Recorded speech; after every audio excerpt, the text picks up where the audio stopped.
নমস্কার, আপনাদের প্রত্যেককেই ইংলিশ টিউশনে সুস্বাগতম। The reading of news paper is a good habit. সংবাদপত্র পড়া একটা ভালো অভ্যাস। এই বাক্যটাকে যদি আমরা গ্রামাটিক্যাল বা ব্যাকরণগতভাবে ব্যাখ্যা করি, দেখতে পাবো বাক্যের শুরুতেই দি আর্টিকেলটা ব্যবহার করা হয়েছে। এবং এখানে রিডিং এই শব্দটাকে বলা হয় ভার্বাল নাউন। আচ্ছা, ভার্বাল নাউন কি? ভার্বাল নাউন হলো যখন কোনো ভার্ব বা ক্রিয়াপদের সঙ্গে আইএনজি যোগ করে সেটাকে নাউন বা বিশেষ্য পদের মতো ব্যবহার করা হয়, তাকে বলা হয় ভার্বাল নাউন।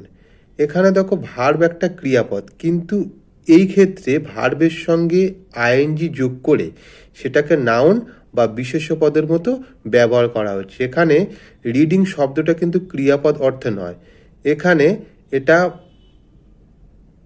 নাউন অর্থে অর্থাৎ বিশেষ্য পদ অর্থে ব্যবহার করা হয়েছে। দ্য রিডিং অফটা হলো preposition.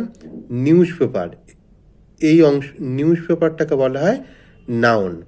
The reading of news paper is is এই পার্টস অফ স্পিচটাকে বলা হয় অক্সিলারি ভার্ব, এবং এটা সিঙ্গুলার নাম্বার অর্থাৎ এক বচনেও রয়েছে, এবং এটা প্রেজেন্ট টেন্স।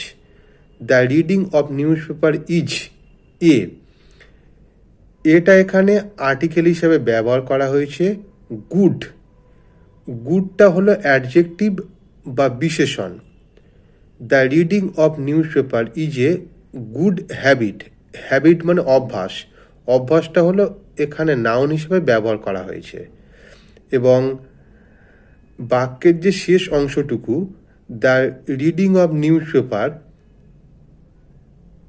এই ছাড়া বাদবাকি যে অংশটুকু অর্থাৎ ইজ এ গুড হ্যাবিট, এটাই বাক্যের কমপ্লিমেন্ট বা অবজেক্ট হিসাবে ব্যবহার করা হয়েছে।